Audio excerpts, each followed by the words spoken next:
Hey guys, my name is Harshit. Thank you so much for watching this video. This is about the CKAD exam, Certified Kubernetes Application Developer. I gave the exam on 10th of March and I got my results yesterday and I passed it and I got 97%. So I think I'm pretty qualified to tell you how or what steps that you need to take to pass this exam and that too successfully. Straight to what's required here, no bullshit. First thing, study material. So what is that course, what is the course that I followed, and I would advise you guys to follow the same as well, because this is the best right now. It's the one available on Code Cloud from Momshad Manambets. This is the website. You can go to the codecloud.com website, and these are the two courses available. The first one on your left you see is the Kubernetes for absolute beginners, and the right one is the Certified Kubernetes Application Developer course. So if you're very new to Kubernetes, you have no idea what Kubernetes is, and you just have some idea about Docker, or even if you don't have much idea about Docker, then it's fine. But if you're an absolute beginner, then I would advise you to go through the first course on the left, that is Kubernetes for the absolute beginners. But say for example you are using Kubernetes in your workplace in your current project, but you want to give the certification, then you can directly head on to the CKD course, which is on the right side. So I went with both the courses. I did both the courses, and they are amazing. The courses are really good, well structured, great animation, and I'm pretty sure that there won't be a case where you're not able to understand the concept. It is very well explained, and it's very easy to grasp all the concepts in this with this particular course. This is available on Udemy as well. So if your organization provides you a business account for Udemy, then you can get these courses from there as well. If not, then it's worth spending your money with Code Cloud, and these courses are worth it. Next, before going forward, right, with anything else, what are the tips and tricks, what I did, how I got 97%? Get this thing straight in your head that without practice you won't be able to nail this exam, right? See, passing is very easy. If you just want to pass 66%, then don't even watch this video, right? But if you really want to score high, more than like 90%, then watch this video. And the first very important step is practice, practice, and practice. I cannot lay any more emphasis on this specific word, practice, because this is what is required in this exam. You need to practice a lot. You need to practice day in, day out, all the questions again and again, until unless you are able to just your fingers should be able to type all the commands at lightning speed. So I'm just exaggerating a bit here but yeah, practice is really important in this exam if you want to score high. Now, before going to the tips and tricks, I'll quickly tell you what are the exercises or the practice questions that I did. So the course that we discussed earlier, that is the labs, Certified Kubernetes Application Developer, that has your lightning labs and mock exams. So after you have completed all the modules, you've gone through all the concepts, then you should go through all these lightning labs and mock exams. And another thing, the best thing about Code Cloud's course is that after every module, right, after every, you can say, so a module is of subtopics, and after each topic there are few questions that you need to do. So with every domain and every topic, you will feel confident. You will be able to test your knowledge against all those quiz questions that are available there. Now, the lightning labs and mock exams are not similar to the exam environment, but the questions are pretty much similar. The difficulty, I wouldn't say the difficulty level is the same, but once you're able to do these lightning labs and mock exams in say 30 or 45 minutes, you will get that speed that you need to get a high score in CKD exam. So this is one. Second is the CKAD exercises, right? So this is there on GitHub. I'll share the link in description. So make sure that you do all the questions which are there in Code Cloud's course, and also the exercises questions which are there in this GitHub repo. The next thing is killer.sh. This is an optional. I did not do it, but I read about it a lot.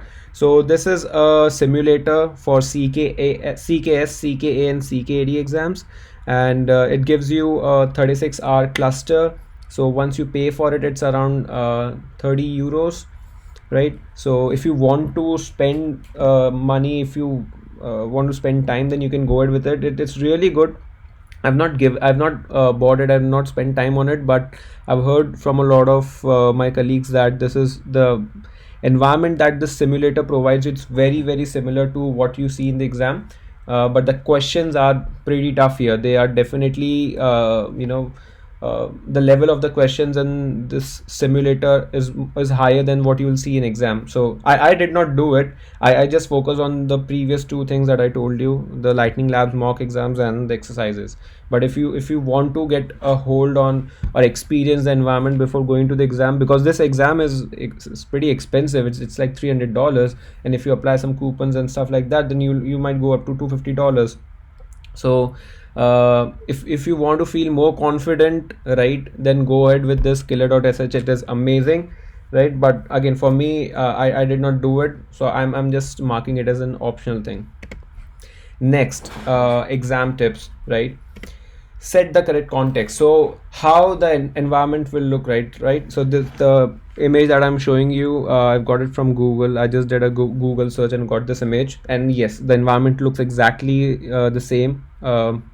So on the left side, right, you'll see two buttons, previous and next, and there would be a task button there, right? So task, if you click on that, that's a drop down, and it will list you all the questions, all the 19 questions. And on the right side is your terminal, where you'll be doing all the action, firing all the commands, getting things done. Now, set the correct context. What does this really mean, right? So if you see, I have created a small black box where there is some, a command will be given to you. So basically for the CKD exam, there are 4 clusters, and each question needs to be, executed in a specific cluster, in a specific namespace, right? So that context will be provided to you in this command. So this is a very, very important step here, right? Before even reading the question, make sure that you do switch to the context which is mentioned in this black box. It is very visible, right? And it's going to attract you and tell you that, hey, use this command, fire me. So do ensure that you are firing that command and you are in that correct context, and then only you proceed towards reading the question. What happens generally is students, they read the question because they are in a hurry, because they feel that the time is very less, and they forget to set the context. And even if your question is correct, right, even if you're able to successfully do the question, execute the question, you won't be able to get the marks. So even if you do all the questions and you have not set the context, you will fail. You won't be able to pass the exam.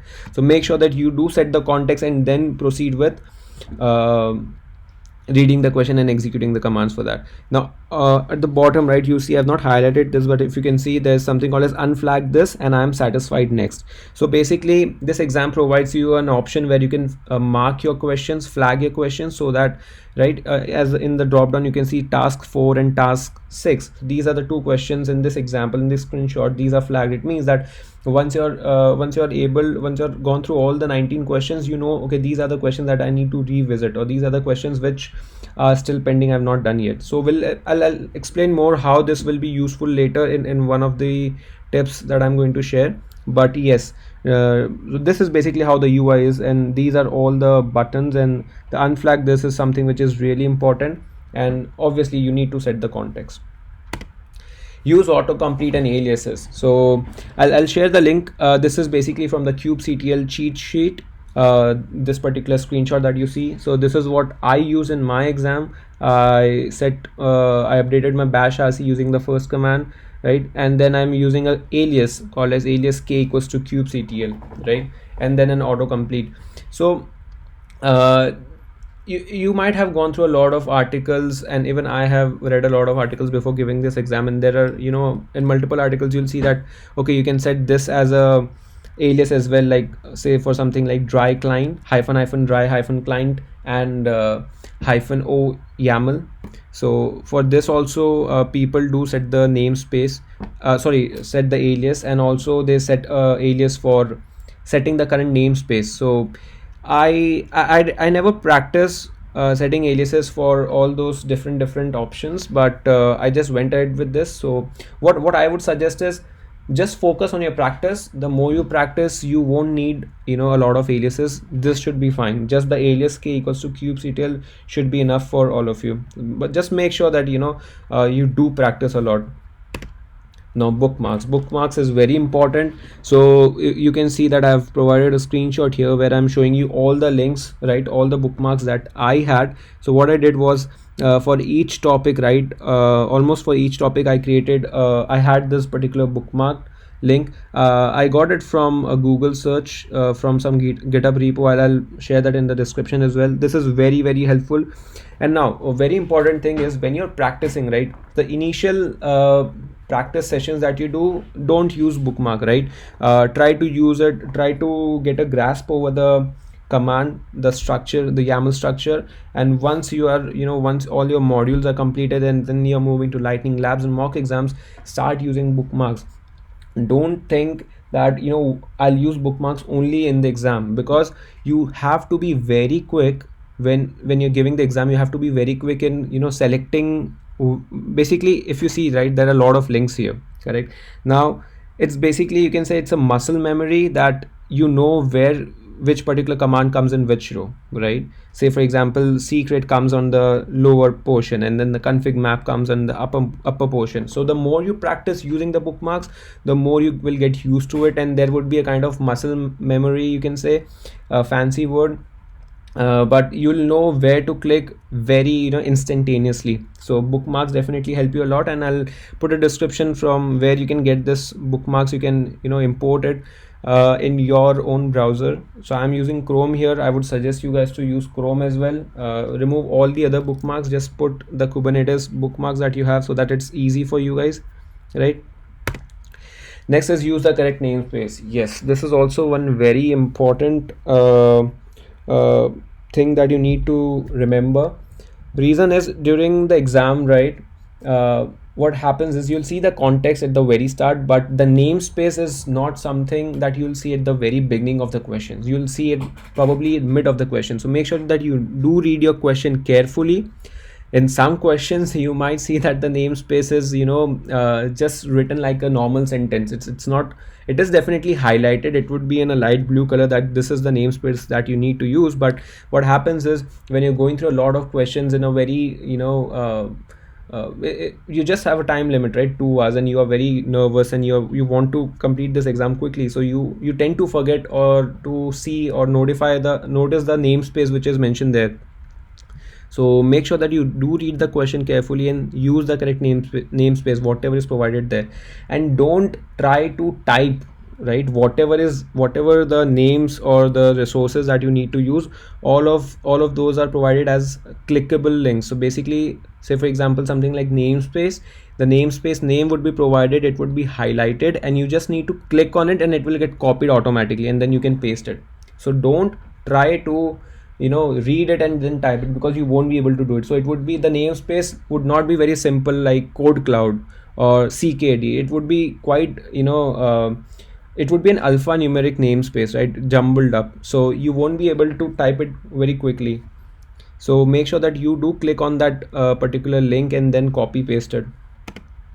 Log in 15 minutes before the scheduled time. So when you are scheduling your exam, right, you won't be able to log in before 15 minutes, like not before 20 minutes exactly. On, you know, when your 15 minutes are remaining, the test would be made available to you, and make sure that you do log into that exam. And yeah, just make sure that you don't log in at the very last moment, right?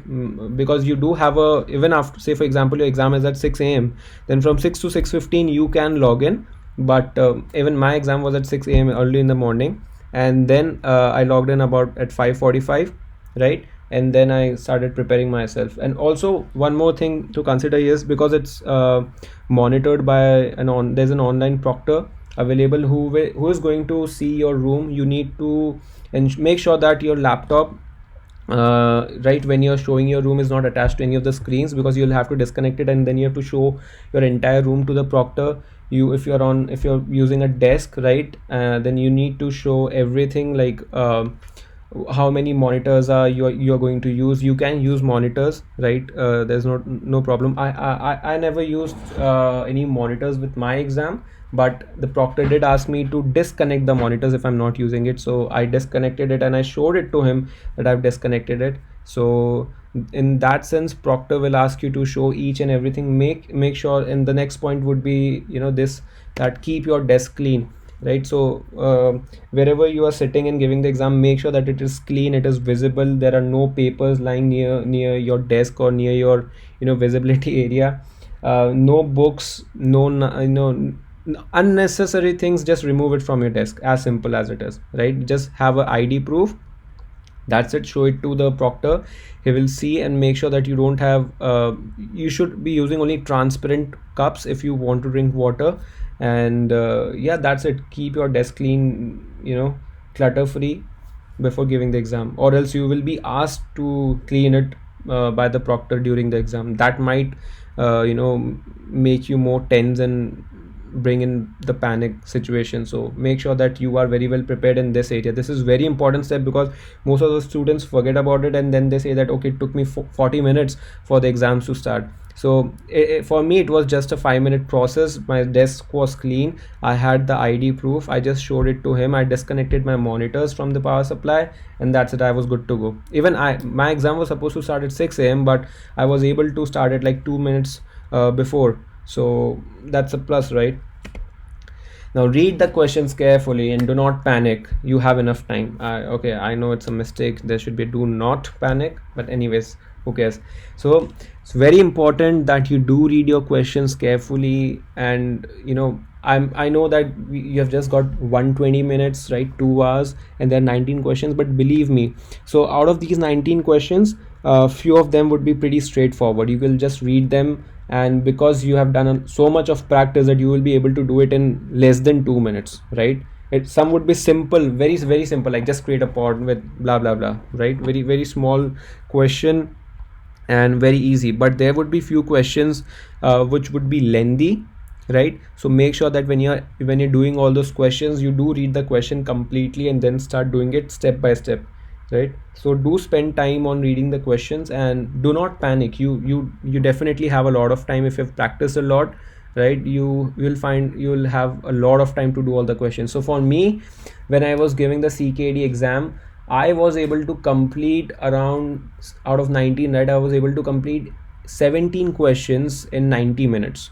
And the remaining 2 questions, which were really tough, I flagged them, and I spent like half an hour doing that. So there will be a couple of questions would be which once you read them, you know that this is going to take time. This is I something that you need to spend a lot of time reading, and then doing a lot of, because it's going to be a mixture of lot of things. Like somewhere it would say a config map, somewhere it would say use a secret, somewhere it would say multi-container pod, stuff like that, right? So a mixture of lot of concepts, but it's simple. It's not something completely out of the box or completely new. It's something that you already are aware of, but it's just that you need to spend time. So make sure that you do read the questions carefully and do not panic. Yeah, this is one tip. This is one important, we can say, a way of handling this exam, or handling all the 19 questions. Go through the small questions first, right, and flag the lengthy ones and take a look later. So what I mean here is, out of the 19 questions, when you'll see the question, when you'll read them, you'll know which one is doable quickly and which one is going to take time. So whichever question is doable, make sure you do it quickly, right? Verify it and then move forward, correct? And flag the lengthy ones. What do I mean by that? So when I say lengthy ones, it means that a particular question, you might need to do a lot of stuff, right? As I mentioned earlier, you might need to put a config map, a secret, multi-container pod, or set a network policy. All of this is in the same question, right? In that case, it is going to consume a lot of time. So, and when there are a lot of modules that you need to take care of, there is a very high probability of doing a lot of errors, right? Even though you have a lot of practice, because you are you are under a time constraint. So flag all those questions, 3 or 4 questions, for the later part of your once you have done through all the questions, you have you have basically gone through all the 19 questions in the initial run. In the second run, go through all the flag ones. So this is very important tip. This has really helped me to manage my time. This is how you can manage your time as well in the CKAD exam, right? verify the resources you have created. So if you're creating any pod, any config map, make sure that you are verifying it, make sure that it is in the correct namespace, correct, and the pod should be running, it should be in a running state until unless the question states that it should not be. I never got a question like that. So the pod should be in a running state most of the cases. The config map should be there, right? So verify as much as possible, but again, it depends upon how much time is left and how much questions are remaining. So what I would suggest is, again, with the previous point, right, go through the small questions first. So when you're going through the small questions, easy questions, you will be able to figure out which is easy and which is tough. So once you're done with that small question, quickly verified whether the pod is running or not, whether the config map is created or not, right? And when I say quickly verified, the terminal is very responsive. I have read that there is a lot of lag and stuff like that. I have not experienced issues like that. So I gave the exam from UK. I'm in UK currently, so my internet connectivity was pretty good. So I really did not face any issues with the terminal. It was very responsive, even I would say faster than the terminal that you will see in the Code Cloud mock exams and Lightning Labs. So make sure that you do have a very good, not a very good, but a good internet connectivity, right? And yeah, make sure that when you're giving the exam, if you're with a family, right, make sure that nobody else is using your internet so that you get the most out of it and there are no interruptions, right? Because you don't want your internet or Wi-Fi router to shut down and you have to again redo the exam, right? So just take care of all those small things and you should be able to pass this exam successfully. All the best. And I do believe that you can do it. I was able to do it. It took me around 1 month, right? 1 month of preparation. Might for you guys it might be less or it might be more, but give your best, right? Make sure that when you're giving the exam you're very confident because it is expensive. Don't waste your money like this, and do believe and trust yourself and have patience. And after you give your exam, right, it is going to take 36 hours. It will come exactly after 36 hours and not before 36 hours. So I gave it at 6 a.m. My exam was at 6 a.m. and I woke up at 4 o'clock in the morning. I did the lightning labs and I did the mock exams and then I went with the exam. So there's definitely a lot of hard work involved, lot of practice involved, right? But it is doable, definitely, for sure. Because for me, Kubernetes is something which is very new. Like I don't have Kubernetes or containerization in my project where I'm working right now. But yeah, I mean, as someone who is a beginner, right, the course really helped me a lot. I went through all the basics. So this is how, right, on 1st January 2021 I took a resolution that I will get myself certified in the Kubernetes, right? Through either it would be a CKAD or CKA. So I did a lot of research. I started reading about Docker first because that's the base for it, containerization, and then I came to know about Kubernetes, right, the orchestration platform, and then I got attracted to CKAD. So earlier I was planning to do DCA, the Docker Certified Associate, but then I gave up on that and I thought it's better to do the CKD because it is more in demand right now and definitely more challenging than DCA. So yeah, all the best, and I do believe that you guys should be able to pass the exam. And if you have any queries, any questions, anything, any help I can provide you guys, so do ping me, do hit me up. And yeah, that's it. Thank you so much. Have a great day. Enjoy, and all the best.